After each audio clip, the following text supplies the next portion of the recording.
What's up, Tyler? How you doing? Good morning.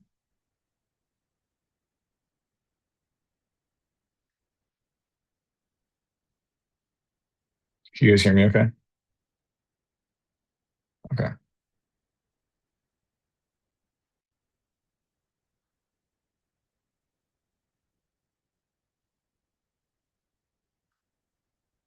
All right. Send this out.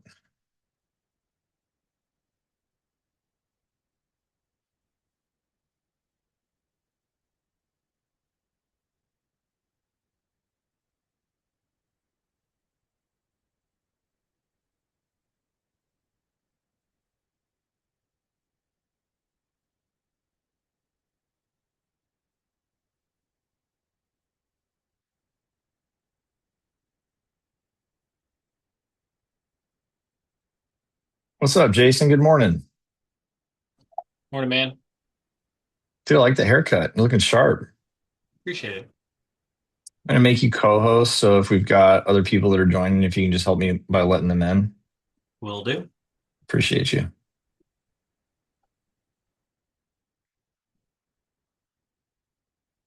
We might have a small group today, which is a bit of a bummer because I feel like I got some heat cooked up for you guys, or at least I'm hoping that's how it lands. Oh, the little dude. Oh, for those of you that don't know, Catherine and I work in the same office, and she is my savior because she always watches my dog when I'm out of town. And so that wonderful little joy you just saw on the screen is my sidekick. Okay, well, we'll give it a couple more minutes. If you do not have something to write with, I strongly encourage you to get something. Um, we are going to be going over primarily today something that came up as I was talking with another agent actually in the health space. And I think it's inherent and important for all of us to really understand, grab a hold of, and implement. Monty, you and I kind of talked about this the other night, but we're going to revisit that. I've just spent a bunch more time thinking about it. What we're going to be talking about today, guys, is confidence. And so, like I said, if you don't have something to write with, grab something. I think there's going to be some things you want to take notes on. I know that just as even as I was preparing this, there's some things that I learned and discovered, and so I'm hoping that it provides to be useful to all you guys as well. So, before we get started, I just want anyone here like raise your hand if you've had a call, you've gotten off the call, and then thought like, man, I just had the perfect thing to say. I wish I would have just said this. If the conversation would have gone better if I would have just said this. Everybody had that experience? Yeah. And keep that hand up if you've ever been in a sale and you've actually sold your way out of the sale because you just talked too much. You said too much.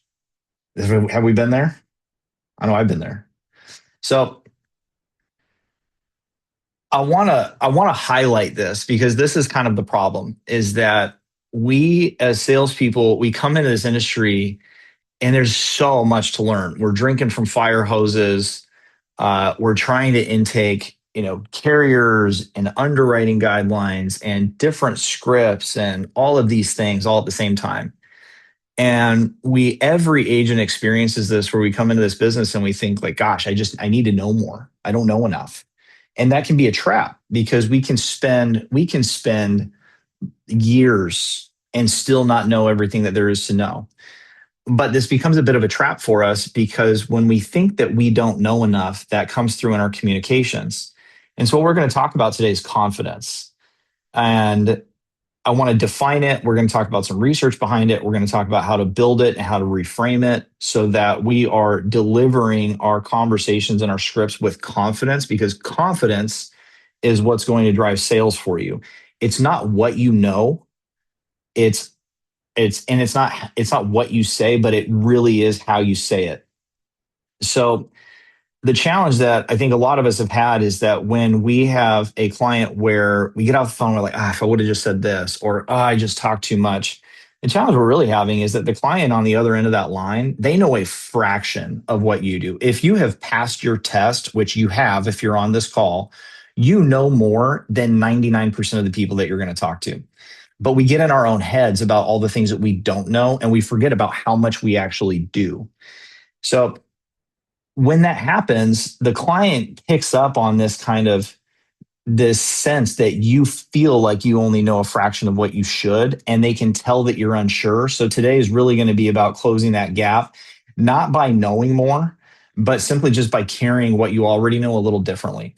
And so the reframe is, confidence is not the absence of doubt. It's not pretending to know everything that there is to know. Confidence is competence that you've stopped apologizing for. And I want you to write that down. Confidence is competence that you have stopped apologizing for. That's it. So you don't have to become someone new today. What I challenge and what I'm challenging each of you to do today is to stop shrinking the person you already are by standing on top of what you already know. So we're going to go through a couple different things. We're going to go through 3 pillars today. The first one is that you already know more than they do. The second is that I don't know is a powerful move.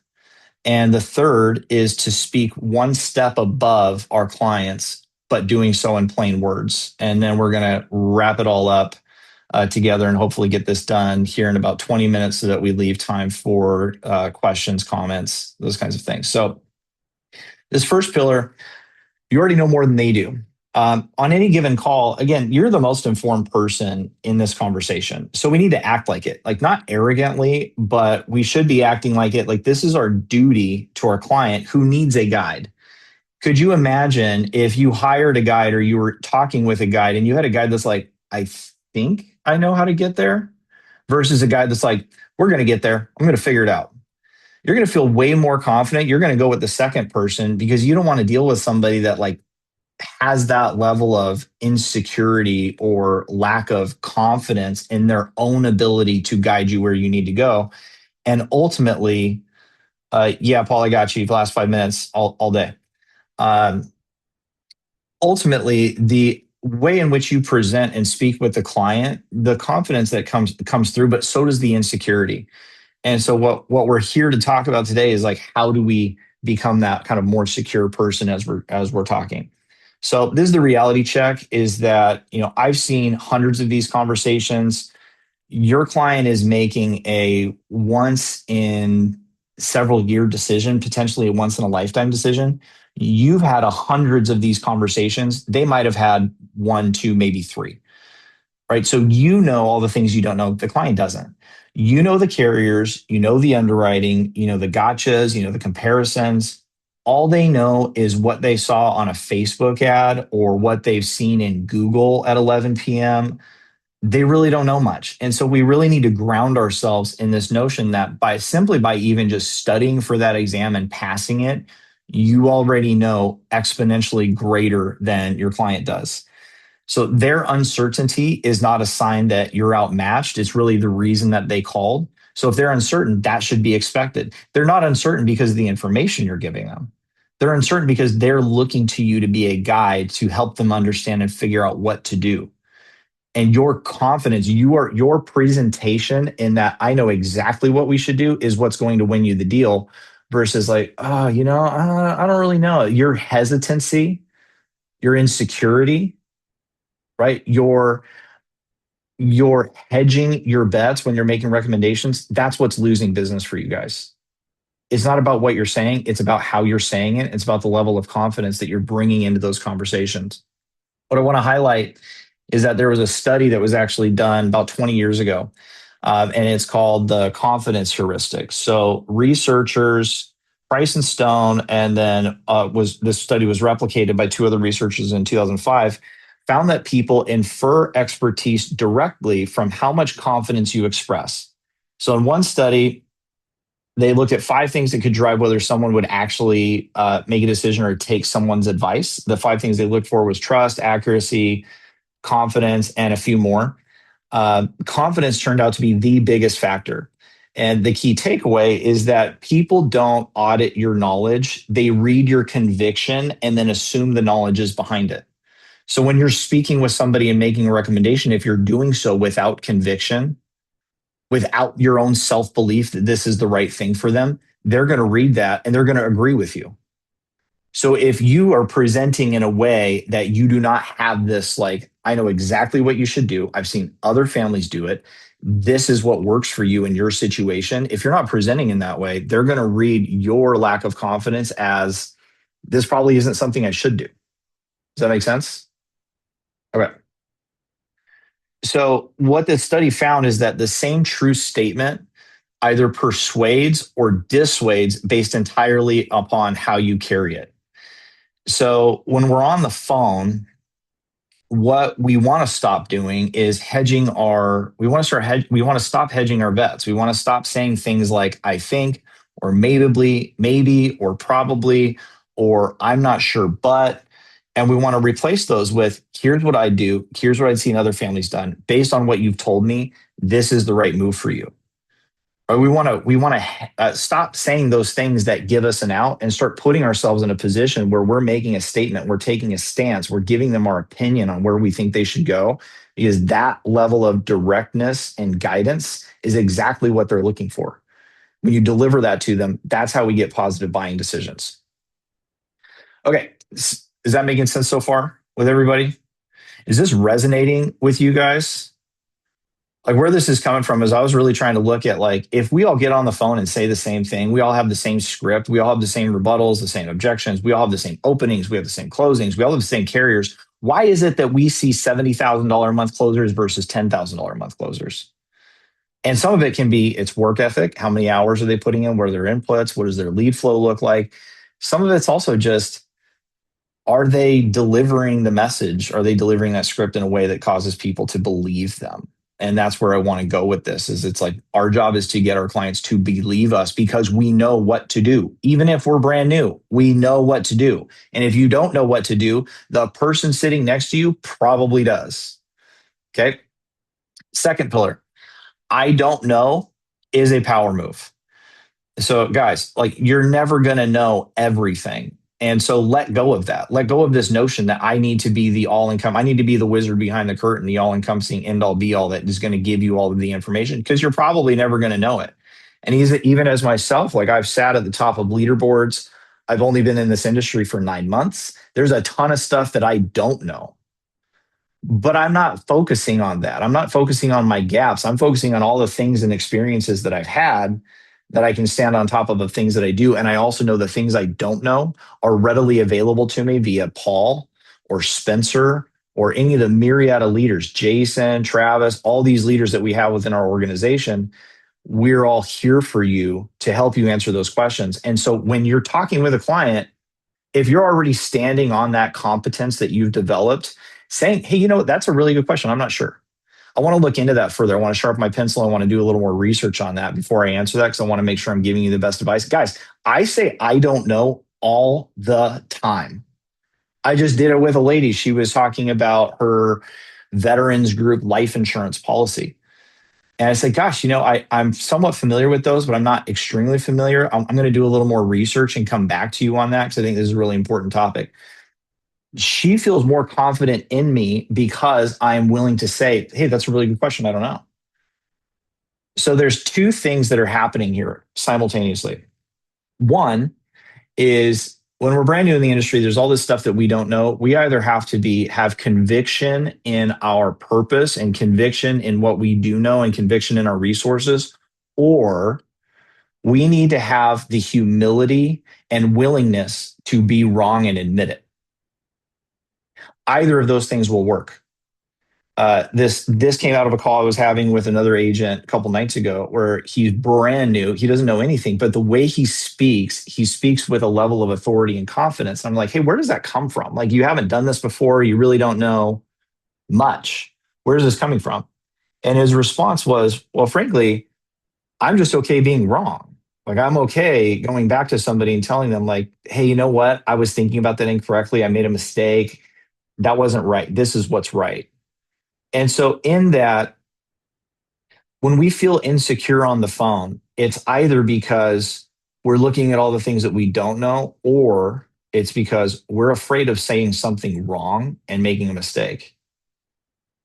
And so I want to challenge each of you guys to kind of look at that within yourself and figure out, which one is it? Is it I'm afraid of doing something wrong, filling out an application incorrectly, saying something incorrect, making a mistake? Because guys, hey, guess what? Mistakes are going to happen. You're going to say something incorrectly at some point. You're going to fill out an application incorrectly. You're going to have to go fill out an application again because you screwed the first one up. Speaking from experience, like that's going to happen. And so let go of it.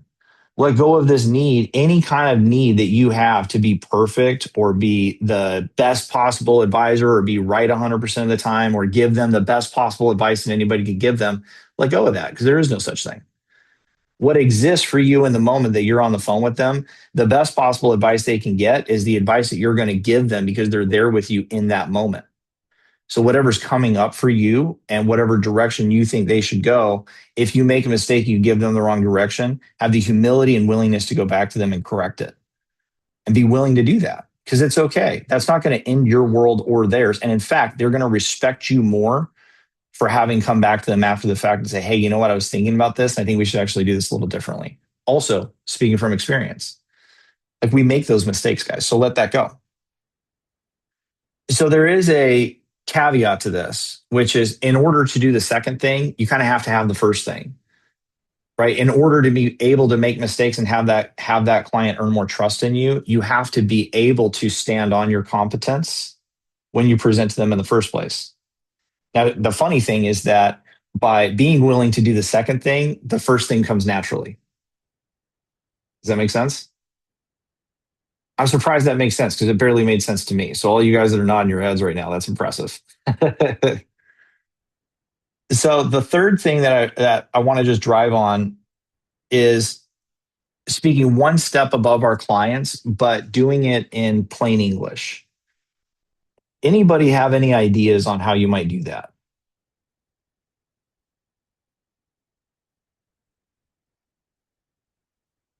Just using like layman's terms, and like less is like keeping the idea less is more, and speaking through stories I think always helps, like selling through stories. It helps them understand concepts, um and just keeping it simple. Well, definitely keeping it simple and definitely using layman's terms. I would challenge that a little bit. Um, One of the ways that you can speak above the client a little bit is simply by using some of the terms and products that you're already familiar with, right? There's only three products in life insurance. There's whole life, index universal life, and term. A number of people will market these differently. They'll call them a whole bunch of different things, but ultimately that's really all there is. I guess we can include accidental in that if you want to, but you can talk to them in a way where you use specific terms that are accurate terms. We're not necessarily using lingo, but the second you start talking about, well, yeah, the differences are, index universal life is going to build cash value, but it's going to be a little more cost effective. Whole life's not going to build cash value, but you know what? You're not going to be concerned about cash value anyway. It's not really going to matter to you. The second you start talking about any level of detail that's like slightly below the surface, you're speaking above the client. They don't know any of this stuff, right? They've probably never heard of indexed universal life before or know what that is. So the second that you mention that, you're already introducing new information that they've never heard of before. Introducing new information that they've never heard of before puts you above the client in terms of their knowledge base, which now now they're looking up at you, right? And when you're looking up at somebody, what does that also mean?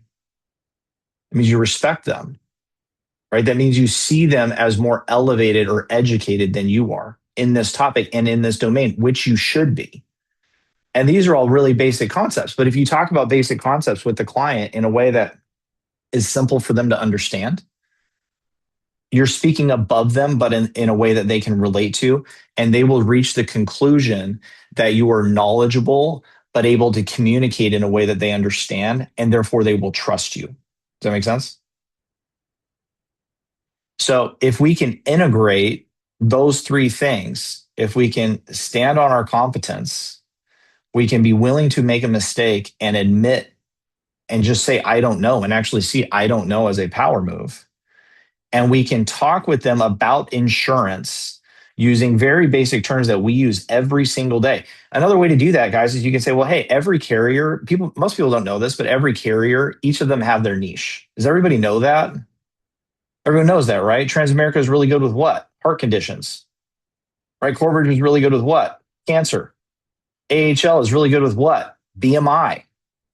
Mutual of Omaha is really good with what? Perfect health. Every carrier is good at something different. So when we can communicate to the client, well, yeah, hey, most people don't know this, but every carrier specializes in something differently. So if you were to go to apply with one carrier, you might get declined simply just because you applied with the wrong carrier. You applied with a carrier that doesn't specialize in the thing that your condition. And now you've just introduced new information that they've never heard of. So what does that do? It positions you as more knowledgeable than them, and it positions you as an advisor to them. And this is stuff you guys already know. So if you introduce that into your conversations, you're not introducing new information to the client. That kicks you up a level. Now they'll have a deeper level of respect for you because you know more than they do and you've demonstrated it. And now you can say, I don't know, and you can use humility to your advantage because you've already demonstrated competence. So in order to use I don't know as the power move, we have to demonstrate competence in some way. But guys, you are competent. You wouldn't be on this call if you weren't. Does that make sense to everybody? Okay. So how do we tie it all together? So pillar 1 says be confident. Pillar 2 says admit when we don't know. Admit we don't know. And they sound like opposites, but they're really not. So together, that's called calibration, and that's really the source of trust. So there was some research done on credibility. It said it found that people ultimately trust an advisor based not on raw confidence, but on whether their confidence matches reality, confident about the right things, honest about the gaps. That's what a pro sounds like. So we're able to demonstrate competence, and then we're able to say, I don't know. This is what a professional sounds like. Has anybody here ever talked to an attorney?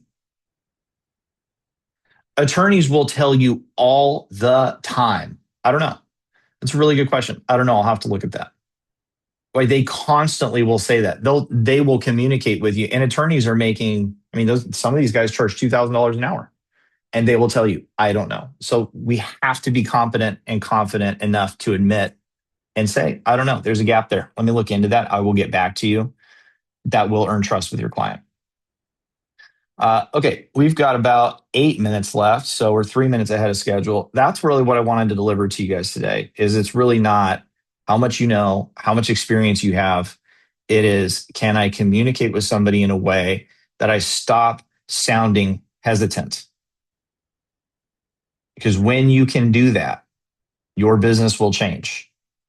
When you stop hedging your bets, you eliminate trepidation and hesitancy, you will naturally sound more confident, competent, and your business will improve. You will make more money. Any questions, comments, concerns? We got 2 minutes, and then we're going to turn it over to Mr. Paul McLean for some announcements. I just have a quick comment if no one has a question, but I think one thing that, especially for new people that would apply to this is learning like a proper FI and figuring out as soon as possible in the sale which route you're going to go, whether that's term, whole life, or IUL. That way, like one, you can begin seed dropping things along the way that are relating to what you're going to explain to them, whether it's critical period protection or paying off the mortgage.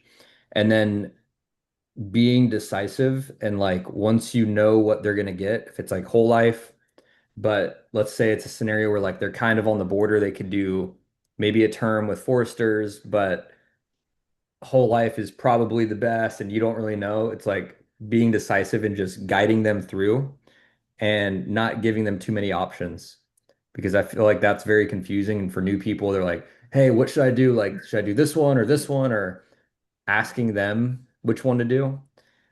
If you're decisive on that and you know exactly like, all right, Mr. Customer, this is what we're going to do. Here are your options. And that's just like a little thing that I think like when you're new is important where you're just you pick one and you roll with it. And yeah, that's just a comment that I have. That's Tyler or Trevor, very well put. Picking one, going with it, being decisive, and not second guessing yourself. You may be second guessing yourself internally, but what Paul always says, which I really appreciate, is when you go to the doctor is not asking you what to do. You're asking the doctor what to do. The doctor's not like, well, we can do this treatment, this treatment, this treatment. What do you think? I'm like, what do you mean? What do I think? You're the doctor. Like, you tell me. I don't know. That's why I'm here. Our clients view us the same way. Uh, Paul, are you on the call? I don't think Paul's on the call. Let me text him. Is anybody in Paul's office today, or is Paul in the office with anybody? I thought I saw Caleb on there a little while ago. Okay. Any other questions? Anything else coming up for you guys, or anything else you want to touch on? One quick one. When you're talking about like, I don't know, I'm gonna get back to you. I know some of these calls like are, you want to get them on the phone and do a one-time close, or would you ever at that point pay, you know what? I don't know, that's a good question. Give me 1 second while I pull this up to see if I can actually answer that for you at that moment. Would that be something that we could also do instead of like putting an offer up, we 100%. have a scheduled call? 100%. You could also say, hey, you know what? I don't know. That's a really good question. Let me actually shoot a text over to one of our senior advisors and see if I can get that for you really quick. Okay. Bunch of different ways to handle that. You don't need to hang up the phone on them or Yeah. try to set an appointment. You can keep it going. But this concept of I don't know can be very powerful. And like it's probably every other call I'm telling a client something I don't know. I don't know. That's a really good question. I'll have to think about that. Or let me shoot a text to this person, whatever it might be. Okay. What's up, Daniel? How you doing this morning? I'm doing great, Hey. man. Yeah. All right, Mr. Paul, you're up. All right, guys. Hey, wanted to give you a couple quick updates that I think are going to be very valuable for you. First of all, let me say this, Dustin. I appreciate you bringing the content and the value that you just did, bro. I was on for the first 10 minutes, and I had a call that I had to hop on, but you said it right, dude. Confidence is 100% the great separator between those that are great and those that want to be great, and so very simple to attain. And I don't like the whole fake it till you make it, but I believe faith it till you make it. If you have a clear vision of where you're going and what that looks like, man, it's easy to kind of step into the higher level identity, cast enough votes, and then the confident you shows up. So I appreciate you bringing that up, man, because I don't think we speak about it enough and talk about it enough on these calls, because it's kind of the root that leads to a lot of the fruit in our life. And if we don't like the results, oftentimes we misdiagnose it. And so I think confidence is typically what we point to.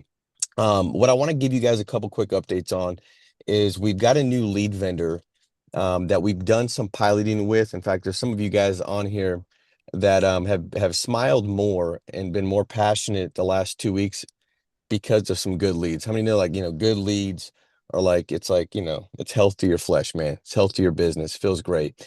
And so we're continuously always piloting and working with different vendors.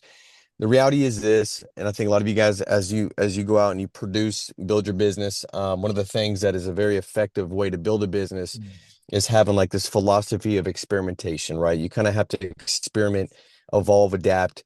But as a new agent, that could sometimes be costly when you're going through experiments that, you're like, this vendor said they were going to be really, really great, and well, they weren't. And so we do a lot of the experimenting for groups, and we have a lot of top producers that all obviously they are trying different lead vendors, piloting whatever, and then if they see some great fruit, they let us know. So we've got a great lead vendor. It's called Wingman Leads. I spoke to the guy yesterday and really wanted to pilot it to see what bugs to work out, and there was bugs to work out as far as connectivity issues and etc. But I'm going to give you kind of a very brief high level overview of what the lead type is, and then I'll give you some clear instructions on how to get it set up. Just so I know, do we have another call that's happening right after this, or is that Fridays? Yeah, we got hey Paul, it's Daniel. We got annuity 101 after this, but you're good, dude. Take your time. You're Okay. good. Yeah, I apologize. I can't remember if it was Wednesday or Friday. I'll be brief. So the way these leads work, they're inbound leads. Inbound leads is becoming more and more of like a big deal in our space, because it takes out all the time spent making outbound leads, because you ain't making money when you're listening to, just a ringtone, right? And so these leads, typically with inbound leads, the way they work is when they come in, if they give you so many seconds to hang up and you're not billed for the lead, usually the lower the amount of seconds, the lower the cost per lead. So if they give you 15 seconds to hang up and you're not billed, usually that lead cost is like 30, 45 bucks, something in that range. If they give you like 45 seconds to hang up, usually that lead cost is, 65, 70 bucks because they're going to bill you less for leads because you're hanging up, before that time period. If you identify that this is not going to be a sell, it's not going in the right direction. So now that's how that typically works with inbound. With these inbounds, the person, the client is seeing an ad that's being put out there, and it could be Meta, it could be Google, it could be a TV ad, and it's just basic talking about general life insurance or final expense. The person sees a phone number, they give that phone number a